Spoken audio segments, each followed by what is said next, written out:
All right, we go from heaven to hell because we played very well on the offensive side. Covered that yesterday in the analysis video, but today we're going to look at what we did wrong on defense. And it was just a very disappointing effort and didn't come up to the standard that I know that we can play with, like what we showed in the Jets game, the Dolphins game, the Commanders game.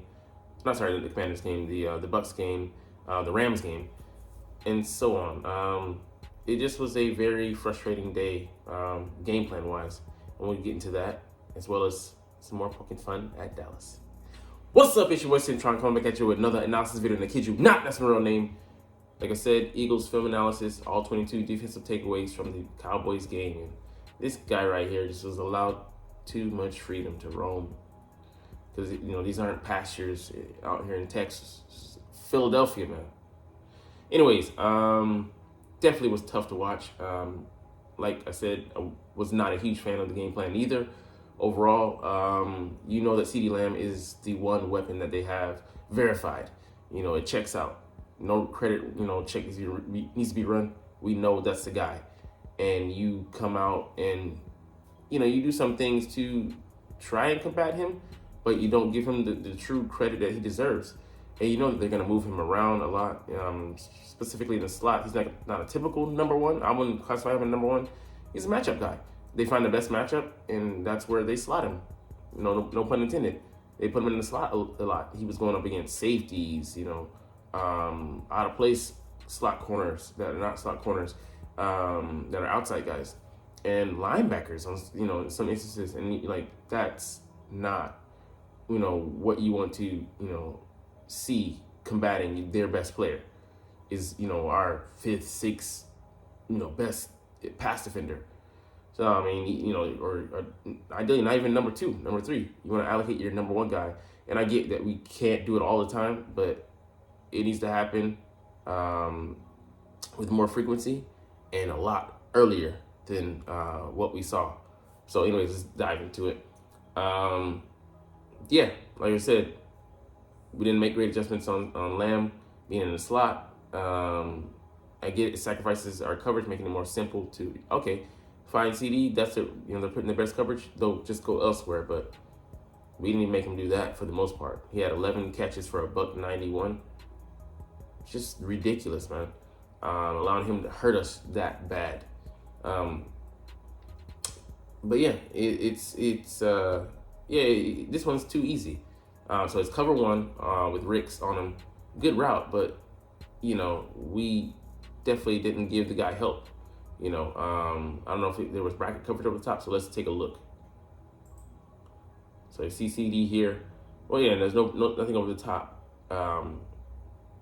So yeah, thankfully Reed was there as a single high safety, but it's a dumb move. It's 4th and 1. Didn't think they'd go for that something underneath. Why would they just try to nickel and dime? At the very least, they're gonna go for a couple yards. They're not gonna go for a super short route. The sticks are right there, so you got to be prepared for that. But Rick's bit on the fake, and he had a rough game, man. And yeah, he's a rookie. He might have a lot of confidence, and he's a decent player. He might develop into a decent player, but he's an outside guy being miscast, put on the inside because of emergency purposes. We need him there. He's one of the best options we have at this point, which is already bad. But yeah, it's just not a good position to put a guy in there. I'd rather have Slade in that coverage, just for this one down, and then maybe switch back to the defense. So just when we gotta have it, I want my best cover guy on their best wide receiver.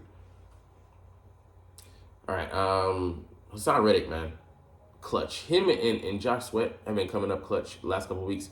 Yes, you are concerned about their high percentage of snaps they played. I think it was maybe upwards of 70 or 80%. Those guys were out there. But what do we have behind them? Brandon Graham, he maybe he's lost a step or two, going into this year, and we're trying to conserve him, for the long haul down the way. He's playing 18% of the snaps thing in this game, and Nolan Smith, he's just not ready. So we don't have that same outside depth last year because Brandon Graham was a key part in that. Had the same two leaders, but we're depending on them way too much. We need some relief. which is why I maybe agree going to get a guy like JPP, Jason Pierre-Paul. At this point in his career, he's in his 13th year, or I think 14th year. Um, he could be that third down guy, just coming in on those downs and giving that relief and giving us a huge athletic guy who could also play the run because he's like 6'5", 270, and if you have anything left in the athletic tank, you like his chances of pursuing the quarterback on the money down. So, man, I'd love that signing if he has anything to give at this point. So kick the tires, put him on the practice squad, and then what would he be what will be the bad side, the risk of the gamble they're coming out. We can always cut them. So yeah, but these guys are playing too much, man. They need some relief. So because this is all about the stretch run. We slated to make the playoffs with 99% probability, but it's like about how and when, how we get there, and when do we play. So yeah, I mean, those guys are setting the edge, man, coming out there, being able to do some other things, different things. We'll get to Sweat in a second, the versatility he has. But, I mean, like, they're breathing down the quarterback's neck, ripping their heads off, and then, down their neck and shit, So, let's get into this rep here. Like, Sweat just wins early, man. Bam. Inside, pressures Dak, and then he's able to get him down. Because Dak, he's a big boy. He's a big boy, 240. Not an easy guy to bring down. So he wraps him up. Gator rolls, and hey, man, it didn't amount to anything. I think this was before the 4th and 1. I mean, or like they end up getting on 4th down, going for it. But it was good to see that we could get that pressure when needed. And Terrence Steele, appreciate this, bro. Yeah, man, they're definitely, the coverages were definitely bewildering. We go for we put 2-man out there, so it's man coverage. Yeah, I feel like the Commanders game and this game with the Cowboys, we should have swapped the game plans. That game we went with too much zone. We should have been playing man. This game we played too much man. We should have been going zone. So it's like, come on, bro. Like, and just slow to adjust. Better to adjust in the Commanders game, but this one we were just so stubborn about not wanting to commit those, allocate those resources to CeeDee Lamb. And I get it. You don't want to compromise and simplify your defensive approach, or have tails out there, but you got to do something to adjust, man. And we eventually did, but that was eventually. And yeah, we did keep them out the red zone for the keep them out the paint and scoring in the second half, 6 points, field goals, but we could do something about that in between the 20s, and then pressuring Dak, and like not letting him just sit back there and be comfortable. Yeah, there's some different looks that we had, but then we went away from because we just, we don't want to be predictable and go back to the well too often. But it's got to be a better game plan, execution. Execution-wise, I mean, yeah, that's on the players, but, the game plan has got to be a more diversified, steady approach that puts Dak in compromising positions. Anyways, yeah, they won the battle against Sean Desai, man. You don't move Darius Slade, run the follow Lamb here. Like I said, just sparingly on the money downs. Can be on 3rd down, on 4th down when it's a play. We got to get off the field. That's got to be the priority. Get off the field. We giving the ball back to our offense, who we can trust to go out there and make something happen, as evidenced by this game. Right in line with our season average, 28 points scored. Well, yeah, dime or dollar packages. I don't know if we have those, but I think maybe just because of injury consistency, it's not that Sean decides incompetent enough, is that I think maybe he's questioning, does Kevin Byard know where and when to go? Will it cause some confusion with us playing other young guys out there? Will it cause them to have more mishaps than we had in this game with just playing maybe the standard packages and not adding in anything more complicated like dime and dollar packages? So, but I think it would have been better because we're going with they're 10 personnel with one running back and 0 tight ends. We had 2 linebackers out there in coverage, and our guys aren't pass coverage guys. Zach Cunningham has the length, but he can play sticky, but that's about as close as he's gonna get, and he's not gonna really make a play unless it's in front of him. He's trailing. I don't trust him. I mean, yeah, it's not his skill set.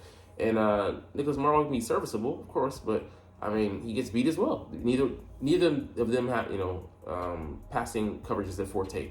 which is why I would love to have a Patrick Queen or something like that. Deadline that time has passed, but have a pass coverage linebacker, and it's high time that Howie stops skirting, the paycheck, and just making expenditure. I'm just asking for one guy, to have to be able to cover cover tight ends, cover running backs, cover some receivers, to be able to to handle those duties, because it puts this dynamic defense in a bind. Our middle is not able to hold up. Run defense, yeah, we're great, but passing game we get annihilated. So yeah, let's just look at it here.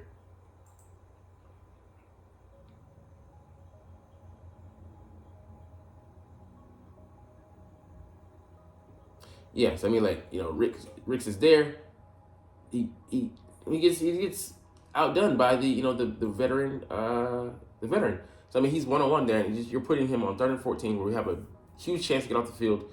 The numbers are in our favor. The analytics say we should be able to get them off the field, and we let them hit extend. And there were some things as well, like us not maintaining our pass rush discipline, in lanes wise, letting a Dak escape, roll to his right, roll to his left, and if we push up the middle and our outside gaps collapse, and that'll be the pocket moving in on Dak, instead of letting these pockets leaving escape routes, and he escaped more than a handful of times.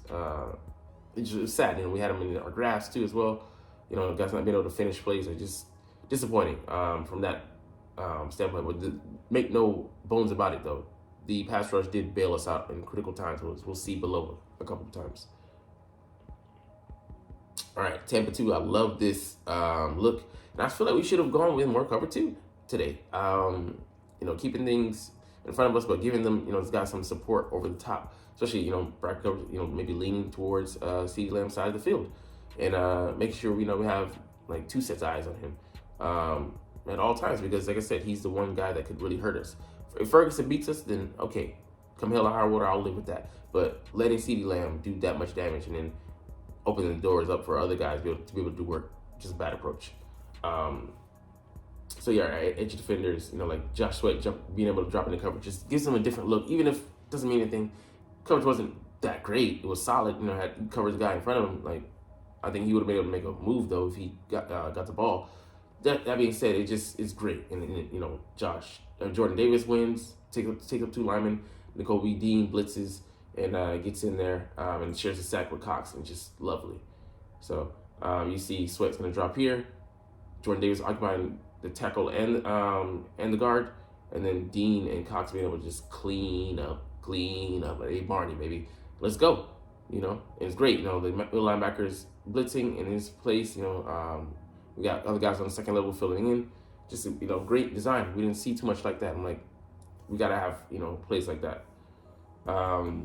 Everyone got bored of Jonathan Gannon's scheme last year, but zone match on 3rd and long, I don't mind that. We got the one time it stands out, ironic enough, against the Cowboys, got beat on a 3rd and 31, which was Scott not playing his responsibilities, which is just a rookie mistake. He was a rookie last year, but I'd like to believe he wouldn't make that same mistake present day. But yeah, man, coverage again on 3rd and long. And it's just like, bro, we need to be in zone, man, dropping, these guys to spots, playing on Robert underneath, making sure, guys have, are really be protected.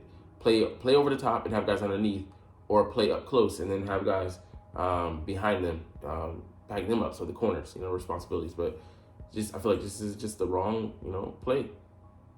And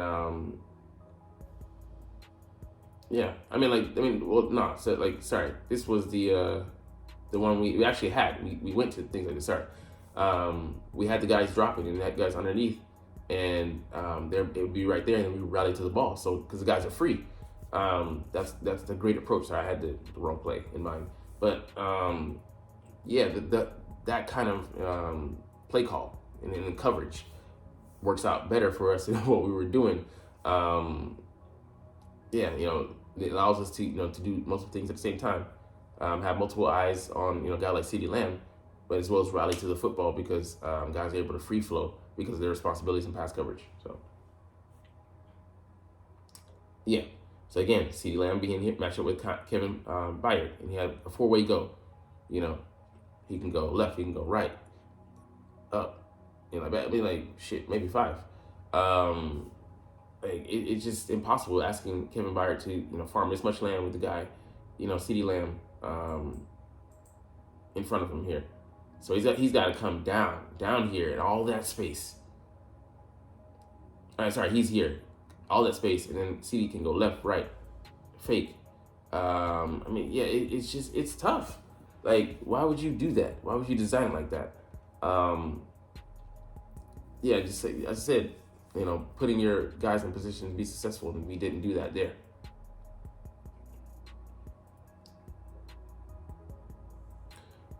Yeah, him being matched up with Zach Cunningham here, that's a win. Just go into it here.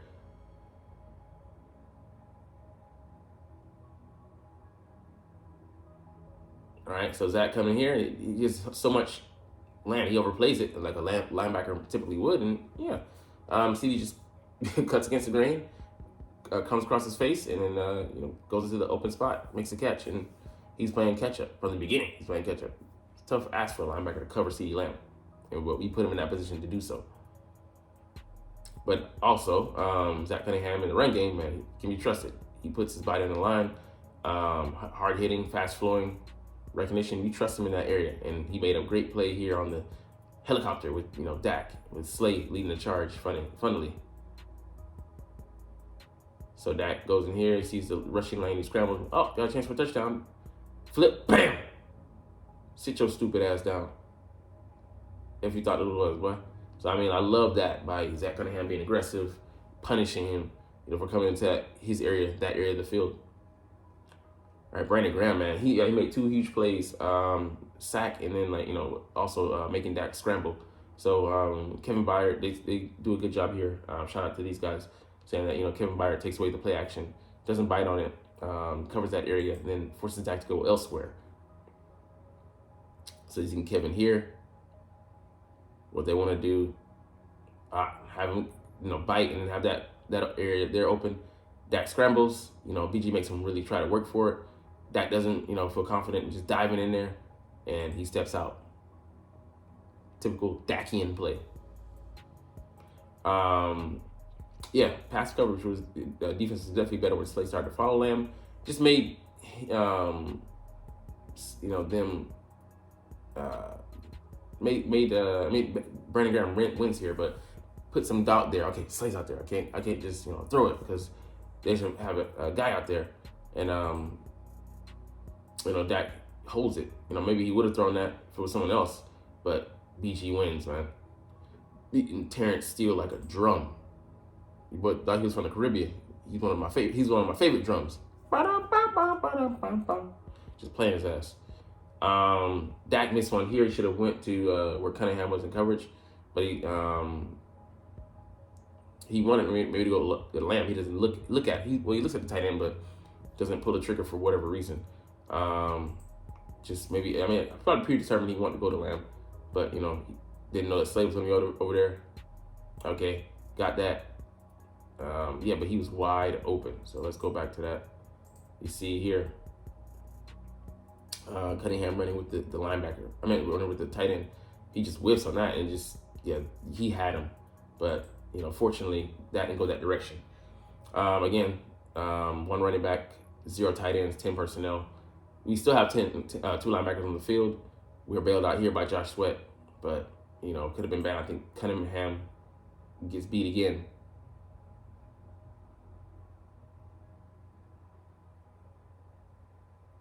But yeah, we didn't have to worry about that because, Sweat is just doing his thing.